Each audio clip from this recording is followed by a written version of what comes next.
Hello everyone, welcome in. Today, we will be learning how to play Destruction Warlock in Mists of Pandaria. Hope you enjoy.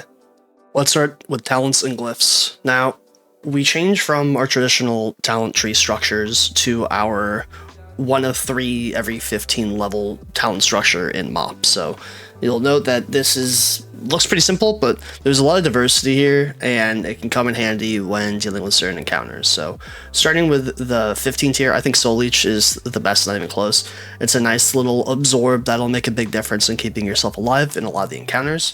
I think Harvest Life is pretty useless. I haven't found a good use for this. Increasing your drain life doesn't really do much in the long run. Jark Regeneration is kind of cool, and it might have some niche use, but for your bread and butter, most dungeons, most raid encounters, you're running Soul Leech. For the 30 bracket, this is when we start to get into some variety.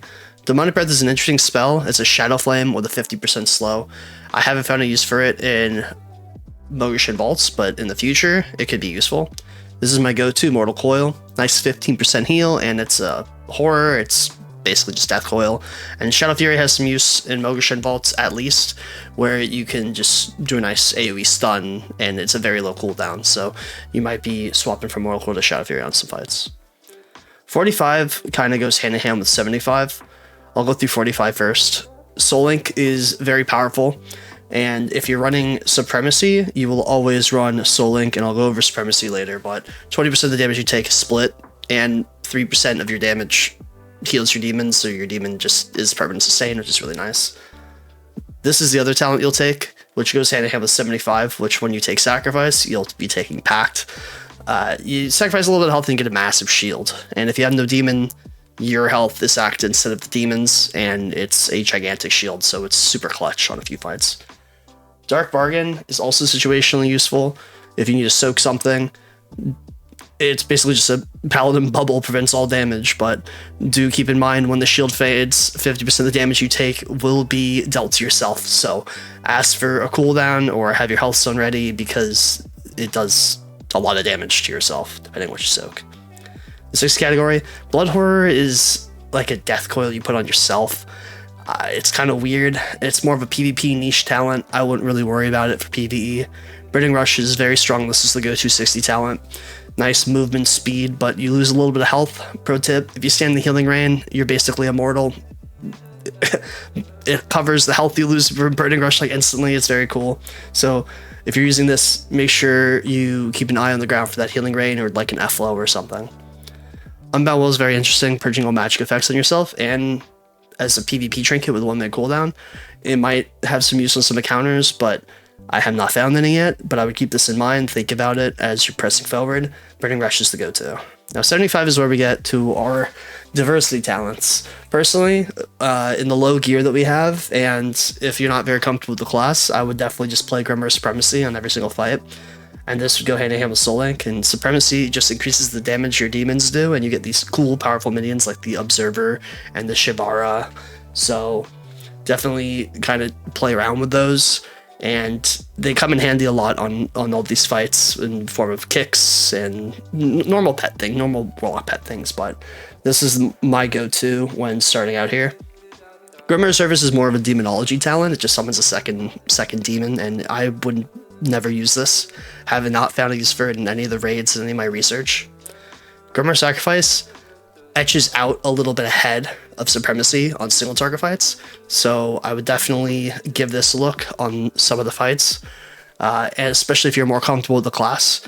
It changes some of your abilities, and I want to note for Grimoire Sacrifice here that Fire and Brimstone does not increase the damage from Grimoire Sacrifice. Is just Incinerate, Conflag, Shadowburn, Fell Flame, and your Chaos Bolt does extra damage over 3 seconds, so keep that in mind when you're doing that.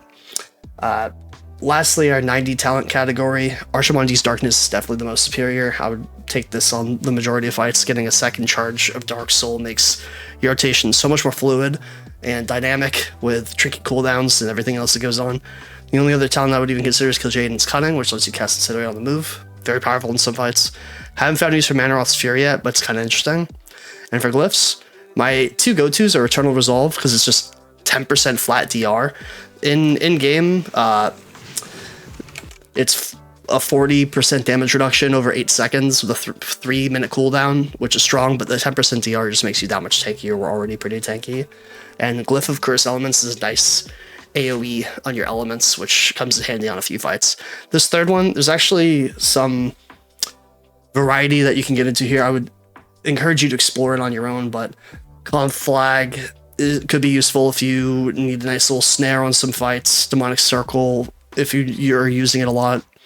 Health Stone, if you know the damage you're taking, can be used as a hot instead of immediately with a heal. Glyph of Havoc is very useful, getting extra charges of Havoc. Glyph of Soulstone is useful if you're the one that's in charge of battle resing. So there's a lot of variety here, and I would encourage you to look through it yourself. I like Glyph of Healthstone typically in the 3rd slot, but it might change depending on the fight. Minor Glyphs, I just want to mention Glyph of Gateway Attunement is interesting. I would not use this on some fights though, because you drop your gate and then you get teleported and you're like, okay, why did that happen to me? The rest of these are pretty much flavor glyphs that don't really mean that much inside of the raid. This Glyph of Soulwell is the only one I would recommend because maybe people actually pick them up and not be asking for it over comms. So that's about it for Glyphs and Talents. So I quickly want to go over set priority, the typical gems, and the consumes that we're going to go for. This is the set priority. I'm not going to read this out for you. You can see it, and if you have questions about this, you could join the Discord. The only things that really matter here are the 15% hit cap for bosses, which is 5.1k rating, and the extra tick of Immolate is at 2021 haste rating. So if you're getting close to that, keep that in mind for your reforging and or gemming. That'll make a big difference. For gems, you're going to want the Burning meta. Same as Cataclysm, Int 3% crit dam, Blue, Int hit, Veiled, Red, Brilliant, just Int, and Orange, Int Mastery, which is Artful. Now the consumes, there's only 3 main consumes you need to worry about. Flask of the Warm Sun, Int Flask, Int Food, either the Feast, the Banquet, or the Mogufish Stew, which is like personal food. And then Potion of the Jade Serpent is a Prepot, and I would have plenty of those on hand because you will be using a lot of them.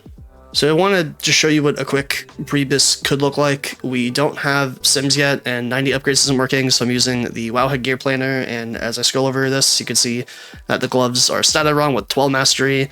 So this isn't 100% accurate with the stats that you'd have, and a few of these pieces might change in and out once the Sims come out, but this is just an example, and a lot of this is like crafted gear and reputation gear, and this is like 20 days of inscription, so I wouldn't worry too much about this. This is just here if you are trying to chase something. The only thing I'd recommend 100% getting, the Darkmoon card trinket is very invaluable. You'll be using this for a super long time. You should prioritize this. And the second is, I think the Alchemy Stone is very, very powerful. I swapped my Cataclysm Warlock to Alchemy already, and I would go for this as well. Before we get into the opener, I want to go over 2 important changes. One is a general Warlock change. The second one is specific to Destruction. So the first one, the general Warlock change, is the pandemic window has changed in Mists of Pandaria. It's now up to 50% of the base duration, which before was the bottom, I think 20% or 10%. So just to show you what it looks like, I'm going to put up an Immolate here, and I'm going to let it tick. And when I recast the Immolate at around 7 seconds, you're going to notice that the duration jumps up to 21. So it takes the 14 seconds Immolate's ticking, adds it to the 7 that's left, and resnaps with what I have. So if I put it up again while I have all my trinket procs, it jumps up to 19 because it's not on the back half, it's in the middle of it. So you got to time your Immolate very well. The second thing is generation. So if you see right here, we still have a mana bar. So I can spam Rain of Fire and run out of mana. So you got to keep that in mind when you're spamming spells, because there's no life cap anymore. You have no way to generate this besides waiting for it to come. And the second thing is these Burning Embers. Now, Burning Embers generate in a few ways. One is you can crit with an ability, which gives you 2 out of 10. One is a non-crit, which gives you 1 out of 10. And then there's a small chance that a non-crit will also give you a second one. So crit, non-crit, non-crit, plus some RNG. And managing these resources will be the difference between you doing a lot of damage and not. So keep that in mind moving forward into the opener here. So I'm going to go over the opener. I'm going to do it slow, and then I'm going to do it very quickly. And then we'll go into maintenance. We'll go into 2 to 3 target, and then we'll go into AoE. And those are all timestamped below. So here, I'm just going to do an audio pull timer 3, where we prepot, 3 seconds left, 2, 1, we're casting Incinerate, pop all the CDs, put Immolate up, hit Conflag twice so we can create a bunch, drop the Doom Guard, and now we're incinerating for whatever we have left, so we hit 2. This is our first Chaos Bolt. Renew the Immolate before it falls off, and then Chaos Bolt again before your cooldowns fall off. And that's kind of it. Now we're in a maintenance mode. 5, 4, 3, 2, 1.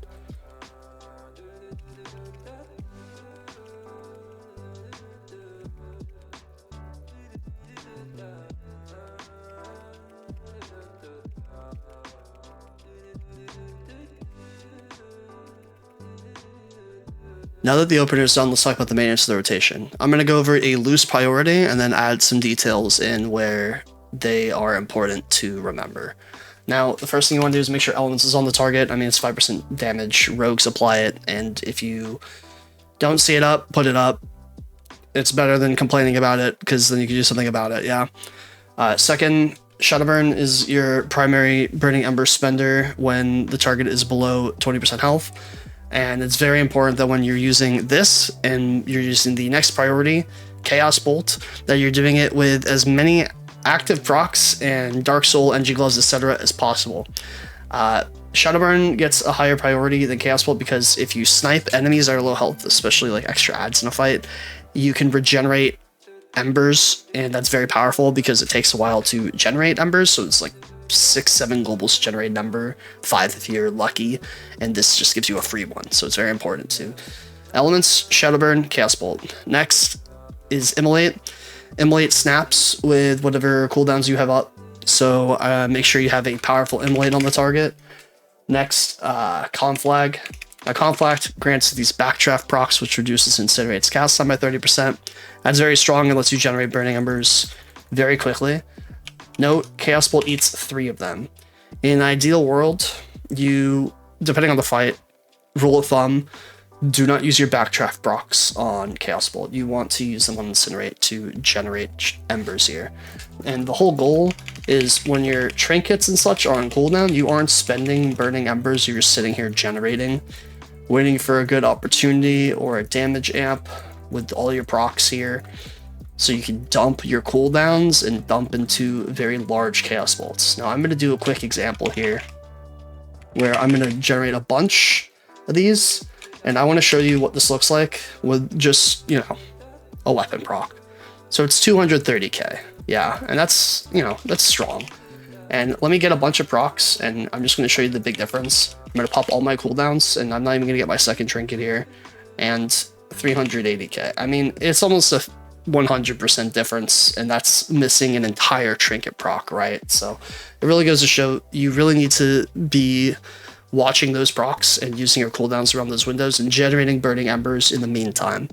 Lastly, if you need a move, you can use Fell Flame. It's not very strong. I mean, it's hitting 27k and 27k. If there's more than one enemy, you can rain a fire as you move, and this lasts 8 seconds and provides decent charge in, especially if it's hitting multiple targets. You can see right here, it's pretty nice. And that's about it for the single target priority, and I'll have this all listed out in the description below. Now let's get into 2 to 3 target priority. So the maintenance doesn't really change. The main difference here is you want to keep Immolate up on both your targets, because Immolate crit strikes generate burning embers, so it's just free passive generation with your embers for 2 to 3 targets, so keep your Immolate up. The second thing is Havoc. Now, reading the description of Havoc here, Havoc has 3 charges, and if you glyph it, it has 6. And if I put Havoc on one target and Chaos Bolt the other, you'll notice that we get 2 Chaos Bolts for the price of 1. And that's very important, and that'll be your almost exclusive use of this spell.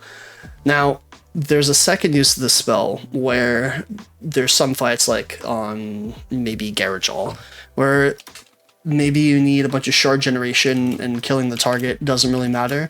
And Havoc's a pretty short cooldown, it's 25 seconds. If you glyph it, it becomes a lot longer, but you can Havoc, Incinerate, and each of these Incinerates give you part of a Burning Ember. So it's important to keep that in mind when you're shooting out spells into multiple targets, but the maintenance is the same. The main difference is using Havoc as much as possible. If there's ads, Havoc Shadowburn is your top funnel before Chaos Bolt. So you put Havoc on this target, Shadowburn this target, does a lot of damage very quickly, especially if it crits, especially with your procs and everything. So abuse Havoc as much as you can, keep Immolate up on the target, and do your maintenance in the rotation. Snipe Shadow Burns for extra Burning Embers, 2-3 target. So for fortified targets, it's pretty simple. We have this new spell called Fire and Brimstone, which lets Immolate, Incinerate, and Conflag become AoE within 10 yards, but it reduces your damage by 50%. And as special noted earlier, Grimmer Sacrifice does not affect these Fire and Brimstone spells. So if you're having problems generating shards, you can put Rain of Fire on top of these enemies, and you got to make sure these Rain of Fire is hitting multiple enemies, or it's kind of a waste of a global, but it's nice if you're moving and need to generate shards in an AoE situation. Fire and Brimstone is toggleable. If you run out of Burning Embers, you will be taken out of this toggleable state. That's why you are using it on a certain number of targets. And you apply Immolate only if you can maintain the embers that you're currently having, or else it kind of becomes like a waste of a spell to use, and you can just spam Incinerate. And you can see here I gain Burning Embers back, but I'm not hitting enough targets where I can maintain my AoE pressure on these four, so you got to keep that in mind. And then a quick Conflag will take me out, but I gained enough to get put back in, so I need to retoggle it, and I'll Incinerate again, drop in a Rain of Fire to generate some shards, another Fire and Brimstone, and ideally you can stay in this state, but you do have to toggle it on and off in some scenarios. Special note, you can use Havoc in this. Like I can Havoc this target and then Fire and Brimstone and hit Incinerate, and it doesn't eat any of the charges. I still have all three, so you can still like Chaos Bolt into an off target while you're Fire and Brimstone for some extra funnel or Shadowburn. All right, let's get into some advanced extra tips. Number one thing, this is a big raid cooldown that gets added in a mob that increases crit damage by 20%. Now, you're probably thinking to yourself, okay, Chaos Bolt always crits. What does the extra crit do? So since Chaos Bolt always crits, the extra crit gives it extra damage. So it's very strong in conjunction with your cooldowns, especially on a pull. So 100% track this. And if you see it about to come up and a warrior's about to use it, make sure to hold back a little bit, because this makes a big difference. It's like an extra Dark Soul on top of your Dark Soul. It's very strong. Second, if you're doing a pre-pull, say you're pre-pulling on top of this grunt, and there's like a bunch of explosive traps, you could drop like a Rain of Fire before the 3 seconds, like at 8 seconds, and get like a tick or two, which just out a little bit of damage and maybe give you a little bit of Burning Ember. Feel free to do that, or don't. It doesn't make a huge difference. Next, if you run here, say I'm running out of mana, I'm using all my Rain of Fires, I'm incinerating, you can see I have like multiple dead globals, I just can't do anything. It's better to burn your Burning Embers if you're getting close to max Burning Embers, and sitting here just waiting, doing nothing. So feel free to do that. Next, if you run Grimmer Sacrifice, you get the spell of the demon that you sacrifice. So I got the Singe Magic from the Imp, which I should take a magic effect off, but say there's an important dispel mechanic on a trash pack or a boss, I can sacrifice my Fell Hunter here, and I still get my kick. And it's 40 yards, so it's really strong, so keep that in mind. You might want to, Succubus Voidwalker could also be useful, so it was really cool. Next, I have some really useful macros to share, that'll be in the description below. Cancelaura for Fire and Brimstone and Burning Rush, because they each take a global once you're in it. Like I accidentally hit this, let me get out of it quickly. Or Burning Rush, I want to get a short distance, and I want to cancel it quickly, I'm in between a global. At Cursor, Rain of Fire, super useful. I'd also recommend having a kitchen sink type Dark Soul macro with everything for maybe the pull, but also individual keybinds for gloves and berserking and Dark Soul itself. Super useful. Some fights your rogue isn't going to be hitting everything and not be fan and knivesing, so that's when the Glyph of Curse of Elements comes into play, so make sure you have a tracker for that, as I mentioned earlier. And that's about it. I hope these tips are useful for you, a little bit of advanced knowledge, and I will add new things I learned in the description below and always in my Discord. Thank you guys for making it to the end of the video. If you like what you saw, please like, comment, subscribe below. That makes me know that you guys want more content. I will be making content through all in Mists of Pandaria and beyond, whatever is next for WoW. And I want to say, take everything you see with a grain of salt. Always do your own research. I thought this guide is pretty thorough, but things change as classes change and developers do things. I have no idea what's going to happen down the line. And if you want to keep up with that, again, I said this multiple times, so please join the Discord. We always talking about Warlock changes and Warlock things, answering questions, and helping each other out. So I want to thank you once again for your time, and hopefully I'll catch you on the next one. Peace.